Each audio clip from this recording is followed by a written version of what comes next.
इस गहन चर्चा में स्वागत है।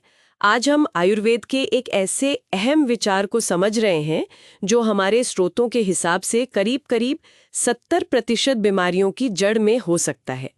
मेरा मतलब है शरीर में आम का जमा होना। हाँ, बिल्कुल। हमारे पास जो भी जानकारी है वो इसी आम और इसकी जो उल्टी अवस्था है निराम, उस पर केंद्रित है। तो आज हम क्या समझने वाले हैं कि भाई ये आम और निराम आखिर है क्या, इनमें फर्क क्या है, और ये क्यों इतना जरूरी है आयुर्वेद में? हाँ, कि इलाज के लिए ये भेद इतना निर्णायक क्यों माना जाता है। तो चलिए शुरू करते हैं। पहले आम से ही शुरू करते हैं। ये है क्या चीज? स्रोत कहते हैं कि ये एक तरह का विषाक्त अधपका मेटाबॉलिक कचरा है। बिल्कुल सही है, मतलब जो ठीक से पचा नहीं। और ये बनता कब है? जब हमारी पाचन अग्नि, जिसे आयुर्वेद में अग्नि कहते हैं, वो कमजोर हो। हाँ, अग्नि कमजोर हो या फिर आपने गलत खाना खा लिया हो, मतलब विरुद्ध आहार जिसे कहते हैं, हाँ। या फिर बहुत ज्यादा खा लिया हो। अच्छा। और आजकल की लाइफस्टाइल भी, तनाव है, ज्यादा बैठना, ये सब अग्नि को मंद करते हैं और आम बनाते हैं। और इसकी पहचान क्या है? मतलब ये कैसा होता है? देखिए, स्वभाव से ये चिपचिपा होता है। गुरु मतलब भारी, और स्निग्ध, ठंडा भी होता है, शीत।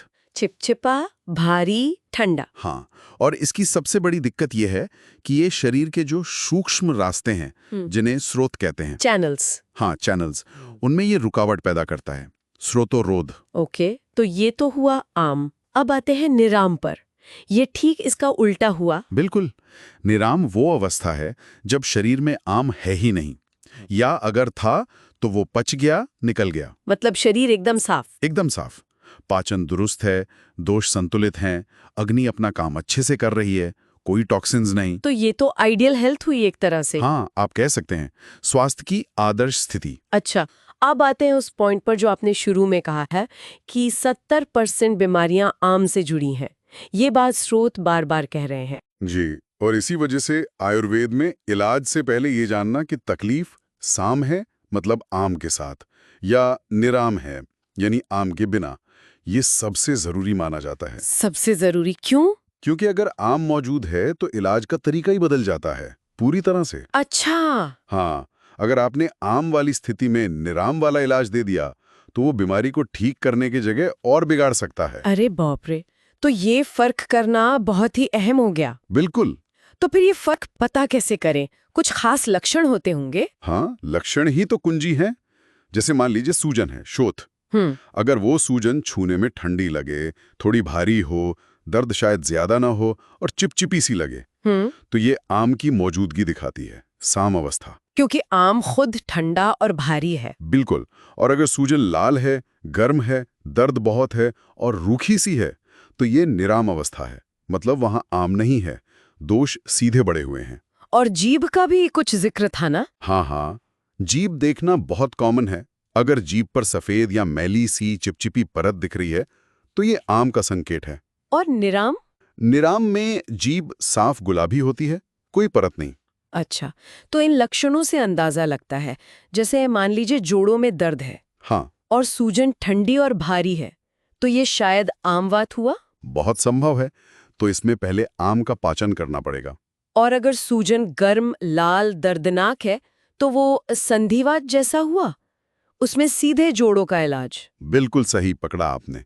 इसी तरह बुखार में भी, अगर जीभ पर परत है, शरीर भारी लग रहा है, खाने का मन नहीं, तो ये साम ज्वर है, पहले आम पाचन। और अगर जीभ साफ है, हल्कापन है, तो वो निराम ज्वर। हाँ, उसमें सीधे शमन चिकित्सा दे सकते हैं। दस्त में भी यही देखना होता है। अगर मल में बदबू है, चिपचिपापन है, तो पहले आम का पाचन और अग्नि को बढ़ाना। और अगर आम के लक्षण नहीं है तो फिर रोकने वाली स्तंभन चिकित्सा दी जा सकती है। तो ये आम और निराम का जो चक्कर है, ये सिर्फ पेट या हाजमे तक ही सीमित नहीं है। यही समझना सबसे जरूरी बात है।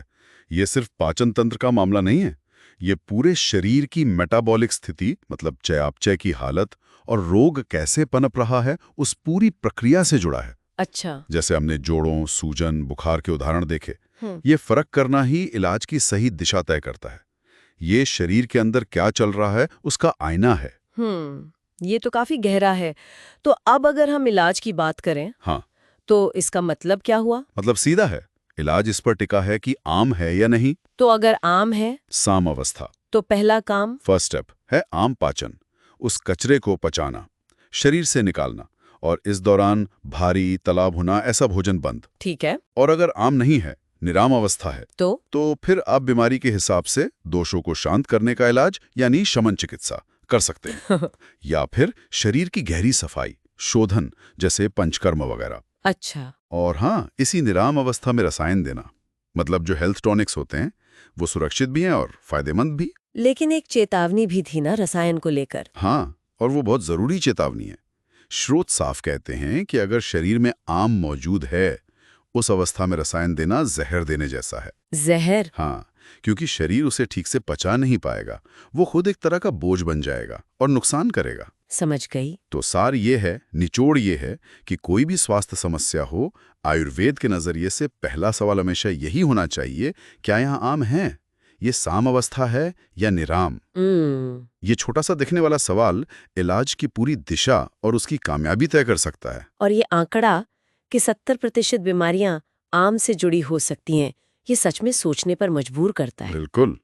शायद अगली बार जब भी तबीयत कुछ ठीक ना लगे तो ये सोचने लायक बात है कि कहीं शरीर में आम तो नहीं बन रहा, भले ही लक्षण सीधे पेट से जुड़े ना लगें। सही दिशा में सोच रही हैं।